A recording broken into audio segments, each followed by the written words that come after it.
तो हेलो भाइयों, मेरे सामने है पल्सर 150 सिंगल डिस्क। ये 2019 मॉडल है और मैंने इसका स्टिकर वगैरह बदल के इसको 2022 वाला स्टिकर लगवा दिया है। आज मैं आपको इस वीडियो में बताने की कोशिश करूंगा कि मेरा अभी आज इस गाड़ी का 3 साल इस साल हो जाएगा। 2019 का नवंबर का ख़रीदा हुआ गाड़ी है ये।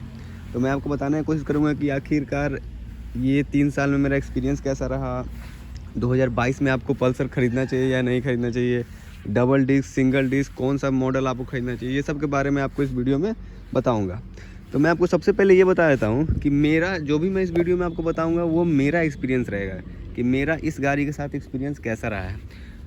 कोई भी कंपनी में हर एक यूनिट का एक प्रॉब्लम हो सकता है। कोई यूनिट में कुछ प्रॉब्लम होता है तो उसमें बार बार वो चीज़ को खर्चा मांगता है, या फिर कोई यूनिट में माइलेज नहीं देता है। तो मैंने इसी मॉडल का 2019 में ही बहुत सारा मॉडल ऐसा देखा है जिसमें माइलेज ज़्यादा नहीं देता है। लेकिन मेरा इस वीडियो में जो भी हम आपसे बात करेंगे वो आपको मेरा पर्सनल गाड़ी के बारे में बात करेंगे कि इसका प्रॉब्लम क्या है, इसका एडवांटेज क्या है, इसका फ़ायदा क्या है, आपको ये गाड़ी 2022 में ख़रीदना चाहिए कि नहीं। तो सबसे पहले शुरू करते हैं कि मेरा एक्सपीरियंस क्या है। तो मेरा सबसे पहला एक्सपीरियंस ये है कि मेरा पर्सनल ये यूनिट में माइलेज मुझे बहुत अच्छा मिलता है। मुझे नहीं भी तो 45 से 55 के बीच में माइलेज दे देता है। अगर मैं इसको लोकल में चलाता हूँ तो मेरा स्पीड ज़्यादा नहीं रहता है, 25, 30, 35 या 40, तो मुझे 50 प्लस एवरेज निकाल देता है। और अगर मैं कहीं बाहर निकलता हूँ हाईवे वगैरह पे तो मुझे ये 45 से 50 के बीच में माइलेज निकाल देता है। तो मेरे हिसाब से ये गाड़ी सही हुआ। लेकिन बहुत लोगों का पल्सर 150 सिंगल डिस्क में ही 40 भी नहीं पहुंच पाता है एवरेज, तो फिर उन लोग के लिए ये गाड़ी अच्छा नहीं होगा। लेकिन मेरे लिए पर्सनली मुझे कोई दिक्कत नहीं होता है। दूसरा एक्सपीरियंस का बात करते हैं तो इसका मेंटेनेंस। तो मेंटेनेंस इसका बहुत लो है मेरे हिसाब से, क्योंकि आज तक 3 साल हो गया गाड़ी का। और मैं सबसे पहले आपको अपना यूज़र बता देता हूँ या फिर मैं अपना एक्सपीरियंस बता देता हूँ कि मैं अपना गाड़ी को रखता किस तरह से हूँ।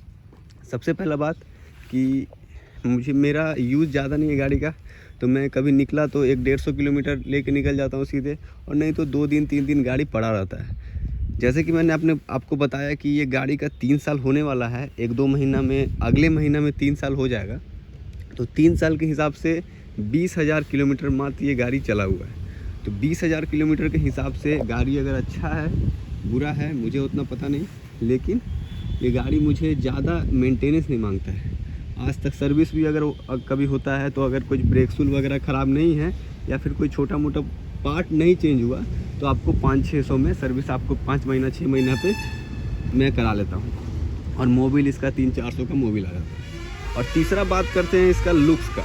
तो मुझे पर्सनली मैं आपको बताता हूँ कि मुझे अपाची से इसका लुक ज़्यादा अग्रेसिव लगता है और मुझे थोड़ा ज़्यादा अच्छा लगता है इसका लुक। उसका कारण ये है कि अपाची का लुक थोड़ा सा बल्कि लगता है। बहुत लोगों को ऑफेंड भी हो सकते हैं कि उन लोगों को पल्सर से ज़्यादा अपाची अच्छा लगता है, लेकिन मुझे पर्सनली ये ज़्यादा अग्रेसिव लगता है और ज़्यादा स्मार्ट लगता है ये गाड़ी। तो ये तो अपना अपना प्रेफरेंस है। लेकिन और अपाची के मुकाबले इसका आपको प्राइस भी कम पड़ता है और उससे ज़्यादा इसका एवरेज भी आपको निकल के दे देता है। ये मुझे सबसे बेस्ट लगता है कि जब ये गाड़ी कहीं खड़ा होता है तो मुझे ये बहुत ही अपीलिंग और बहुत ही स्मार्ट लगता है। बाकी अपाची मुझे उतना सही नहीं लगता है कहीं पे अगर खड़ा रहता है वो। तो उसके बाद हम लोग जब यहाँ पे हम लोग बात कर रहे हैं इसका एडवांटेज का या फिर इसमें फ़ीचर का, तो फ़ीचर के नाम पे इसमें आपको कुछ नहीं मिलता है। जैसे कि ये आपका इसमें इंस्ट्रूमेंट क्लस्टर है ये या फिर मीटर है। तो मीटर में क्या है कि आपको ज़्यादा कुछ फ़ीचर मिलता नहीं है, सिर्फ इसमें बेसिक सा फीचर सब है। जैसे कि आप देख रहे हैं 19,400 किलोमीटर ये चला हुआ है मेरा गाड़ी। तो 3 साल में ये चला हुआ है तो कम ही चला हुआ है, मगर उसके हिसाब से भी ये गाड़ी बहुत लो मेंटेनेंस मुझे लगा अभी तक। ऐसा हो सकता है कि कोई यूनिट में कुछ स्पेसिफिक प्रॉब्लम हो। जैसे कि मैं इसी यूनिट का बात कर रहा हूँ, तो शुरू से जब ये गाड़ी शोरूम से निकला था उसके बाद से ये फ्रंट डिस्क ब्रेक का यहाँ पे कुछ ख़राब है। शायद इसको शुरू से इसका कुछ पिन वगैरह कुछ ख़राब है, जिसके कारण अगला डिस्क ब्रेक मारने पे पीछे का ब्रेक लाइट नहीं काम करता। तो उसको कितना भी ठीक कराइएगा तो उसमें खर्चा लगेगा आपको 500-600 रुपया लगेगा या फिर जितना भी लगे। तो वो एक प्रॉब्लम है। तो हर पर्टिकुलर यूनिट में कुछ प्रॉब्लम हो सकता है। तो उस यूनिट से पूरा गाड़ी को जज नहीं किया जा सकता है। एक ओवरऑल ये एक बहुत वैल्यू फॉर मनी, अभी तो खैर इसका प्राइस बहुत ज़्यादा बढ़ गया है। ऐसे अगर आप इसको सेकेंड हैंड कम चला हुआ बाई करते हैं तो बहुत अच्छा, लेकिन अगर आप इसको न्यू खरीदते हैं तो अभी आपको इसका प्राइस 1,06,000 या 10,000 रुपये आसपास पड़ जाएगा। ये 3 वेरिएंट्स में आते हैं, एक नियॉन और एक ये सिंगल डिस्क ABS और एक ड्यूअल डिस्क के साथ इसका टॉप मॉडल आता है। बात करते हैं इसके राइड क्वालिटी की, तो इसमें आपको जो इनिशियल स्टार्ट या फिर इनिशियल जो पिकअप होता है वो तीसरा गियर में ही मिलता है। अगर आप इसको पहला गियर में उठाओगे, दूसरा गियर में उठाओगे तो उतना पावर फील आपको नहीं होगा जितना कि आपको थर्ड गियर में पावर फील होगा। तो स्टार्ट करके आप 1-2 गियर करने के बाद जब आप एक पिकअप पकड़ाते हो वो आपको तीसरा गियर में ही मिलेगा, बाकी पहला और दूसरा गियर में नहीं मिलता है, जो कि अपाची वगैरह में आपको दूसरा गियर से ही मिलने लगता है। तो वो भी सही है, क्योंकि तीसरा गियर में अगर आप उठाते हो तो आपको ज़्यादा इंजन पे लोड भी नहीं पड़ेगा और आपका गाड़ी पिकअप पकड़ेगा भी। बात करते हैं हम लोग इसके कंपटीशन की, तो इसके कंपटीशन में ज़्यादा कुछ गाड़ी है नहीं। अपाची है, तो अपाची का भी 2 वेरिएंट है, एक नया न्यू वाला, एक पुराना वाला। तो वो भी इससे महंगा आता है, वो आपको इससे कभी भी 1-2 साल पहले भी इससे 10,000 रुपये महंगा ही था और अभी भी इससे वो महंगा मिलता है। और वो ख़रीदने के बाद उसमें भी क्या है कि वो आपको एवरेज कम देगा, थोड़ा सा मेंटेनेंस ज़्यादा है।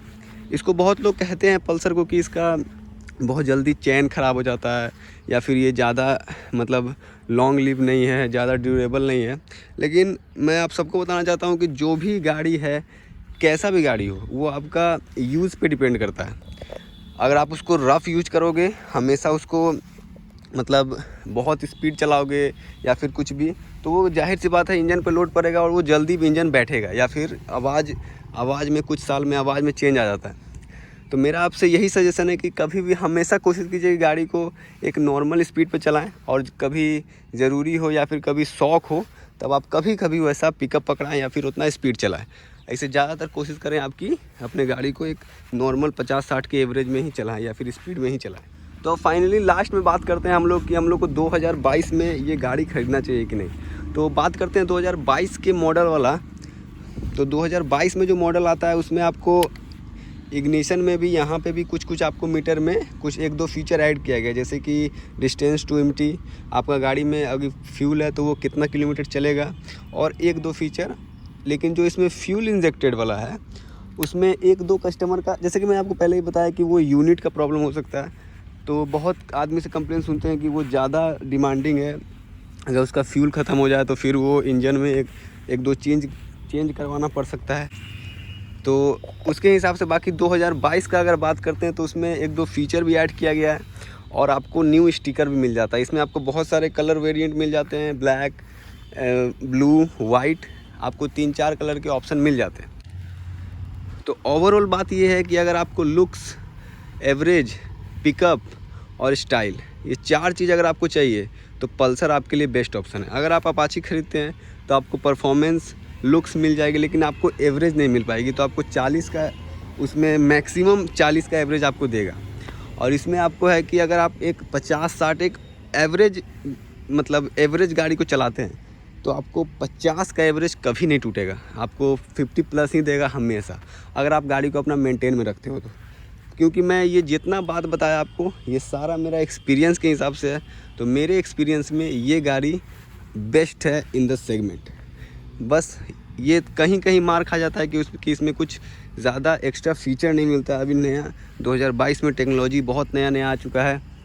तो न्यू जितना भी गाड़ी हो रही है उसमें, न्यू जितना भी गाड़ी आ रहा है उसमें आपको ब्लूटूथ कनेक्टिविटी या फिर बहुत सारे ढेर सारे दर्जन भर के आपको फ़ीचर मिलते हैं, जो कि इसमें ये गाड़ी लैग कर जाता है। इसमें कुछ ना कोई नया, जैसे कि इसमें जो पार्किंग लाइट है, वो पार्किंग लाइट में आपको अभी भी, मैंने इसमें चेंज करा रखा है वैसे LED दोनों में, लेकिन आपको अभी भी कंपनी की तरफ से इसमें हाइलोजन ही आते हैं। तो वो सब कंपनी को सोचना चाहिए और इसमें कुछ अपग्रेड लाना चाहिए, एक मेजर अपडेट इसका न्यू जनरेशन होना चाहिए। क्योंकि ये जनरेशन आपको 10 साल हो गया होगा इस जनरेशन का, सेम बॉडी का, इसमें कुछ चेंजेस नहीं है। इसमें कुछ LED लाइट आना चाहिए या फिर कुछ LED DRLs होना चाहिए जैसे कि अपाची में आता है। तो इसमें कुछ मेजर चेंजेस की ज़रूरत है। उसके बावजूद बिना चेंजेस के भी ये गाड़ी बहुत बिकती है। तो गाइज़, यही था मेरा वीडियो देखने के लिए आपका धन्यवाद। अगर आपको वीडियो अच्छा लगा तो चैनल को सब्सक्राइब जरूर कर दीजिएगा और मैं आपसे मिलता हूँ नेक्स्ट वीडियो में। तब तक के लिए जय हिंद।